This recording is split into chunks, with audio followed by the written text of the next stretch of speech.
ଗୋଟିଏ ଘରେ 4ଟି ମହମବତୀ ଜଳୁଥିଲା। ମହମବତୀଗୁଡ଼ିକର ପରସ୍ପର ମଧ୍ୟରେ ଘନିଷ୍ଠ ସମ୍ପର୍କ ଥିଲା। ସବୁ ମିଶି ଘରଟିକୁ ଆଲୋକମୟ କରିଦେଉଥିଲେ।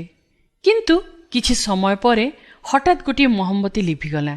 ସେ କହିଲା, ମୋ ନାଁ ବିଶ୍ୱାସ। କାରଣ ଏହି ପୃଥିବୀରେ କେହି କାହାକୁ ବିଶ୍ୱାସ କରୁନାହାନ୍ତି। ଚାରିଆଡ଼େ ଅବିଶ୍ୱାସ। ମୁଁ ସ୍ଥିର କରିଛି ମୁଁ ଆଉ ପୃଥିବୀରେ ରହିବି ନାହିଁ। କିଛି କ୍ଷଣ ପରେ ଦ୍ୱିତୀୟ ମହମବତୀଟି କହିଉଠିଲା, ମୋ ନାଁ ହେଉଛି ପ୍ରେମ। ମୁଁ ଆଉ ଏହି ପୃଥିବୀରେ ରହିବାକୁ ଚାହୁଁନାହିଁ।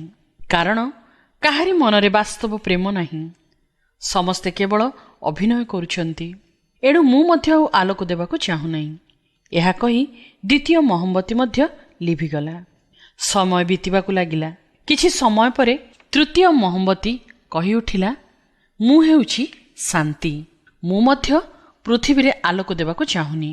କାରଣ ଏହି ଜଗତରେ ଅଶାନ୍ତି ଭରି ରହିଛି। ଆପଣ ଦେଖନ୍ତୁ ତ, ସବୁଆଡ଼େ ଅଶାନ୍ତି, ଗଣ୍ଡଗୋଳ। କାରଣ ଯେଉଁଠାରେ ବିଶ୍ୱାସ ନାହିଁ, ଯେଉଁଠାରେ ପ୍ରେମ ନାହିଁ, ସେଠାରେ ଶାନ୍ତି ରହିବା କେବେ ମଧ୍ୟ ସମ୍ଭବପର ନାହିଁ। ଏଣୁ ସବୁଆଡ଼େ ହିଂସା ଓ ଝଗଡ଼ା। ମୁଁ ଆଉ ରହି ଆଲୋକ ଦେବି ନାହିଁ। ଏହା କହି ତୃତୀୟ ମହମବତୀଟି ବି ଲିଭିଗଲା। ଚତୁର୍ଥ ମହମବତୀଟି ଏବେ ବି ଜଳୁଥିଲା। ଘରକୁ ଟିକିଏ ଆଲୋକିତ କରି ରଖିଥିଲା। ସେହି ସମୟରେ ଜଣେ ଘର ଭିତରେ ପ୍ରବେଶ କଲା। ସେ ଜଳୁଥିବା ମହମବତୀକୁ ପଚାରିଲେ, ଅନ୍ୟ 3ଟି ମହମବତୀ କାହିଁକି ଲିଭିଗଲେ? ଚତୁର୍ଥ ମହମବତୀ ତାଙ୍କୁ ସବୁ କଥା କହିଲା। ବ୍ୟକ୍ତି ଜଣକ ପଚାରିଲେ, ତେବେ ତୁମେ କାହିଁକି ଜଳୁଛ? ତା ଉତ୍ତରେ ଚତୁର୍ଥ ମହମବତୀଟି କହିଲା, ମୋ ନାଁ ଆଶା। ମୁଁ ଶେଷ ପର୍ଯ୍ୟନ୍ତ ଜଳୁଥିବି। ମୋ ଆଲୋକରେ ଦିନେ ମୁଁ ଅନ୍ୟମାନଙ୍କୁ ମଧ୍ୟ ଜଳେଇ ଦେବି। ହଁ, ଆପଣ ଯେତେବେଳେ ଭାବୁଛନ୍ତି ଏବେ ମୁଁ ହାରିଯିବି, ସେତେବେଳେ ଏହି ଆଶା ନାମକ ମହମବତୀଟିକୁ ଜଳେଇ ରଖନ୍ତୁ। ସେଇ ଆଶା କାହାଠାରେ ରଖିବେ?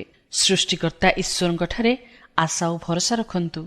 ଖରାପ ସମୟ ତ ସମସ୍ତଙ୍କ ଜୀବନରେ ଆସିଥାଏ।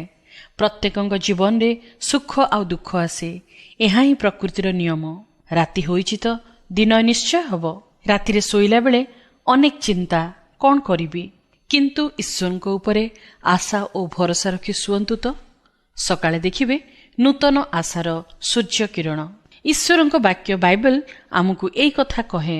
ସେଇ ଭରସାର ଈଶ୍ୱର ତୁମମାନଙ୍କୁ ବିଶ୍ୱାସ ଦ୍ୱାରା ସମସ୍ତ ଆନନ୍ଦ ଓ ଶାନ୍ତିରେ ପରିପୂର୍ଣ୍ଣ କରନ୍ତୁ, ଯେପରି ତୁମ୍ଭେମାନେ ପବିତ୍ର ଆତ୍ମାଙ୍କ ଶକ୍ତିରେ ଭରସାର ପ୍ରଚୁରତା ଅନୁଭବ କର।